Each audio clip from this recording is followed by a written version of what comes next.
बिस्मिल्लाहिर्रहमानिर्रहीम। साथियों, हम रिवीजन कर रहे हैं प्रेजेंट परफेक्ट टेंस के सवालिया जुमलों की। ठीक है, आगे बढ़ेंगे जी।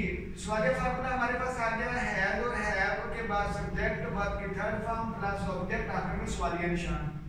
क्या वो आपको पढ़ा चुका है? हैज और हैव सब्जेक्ट वर्ब की थर्ड फॉर्म प्लस ऑब्जेक्ट, क्या वो पढ़ा चुका है आपको? Has he taught you. ठीक, क्या वो आपको पढ़ा चुका है? Has he taught you. क्या बच्चे गली में खेल चुके हैं? Have children played in street.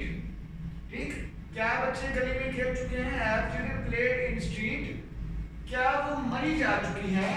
Has she gone to मरी। क्या वो मरी जा चुकी है? मरी जाना यानी शी, सॉरी हैज वो है, हैज शी गॉन जा चुकी है, टू मरी मरी। जी जज़ाकल्लाह।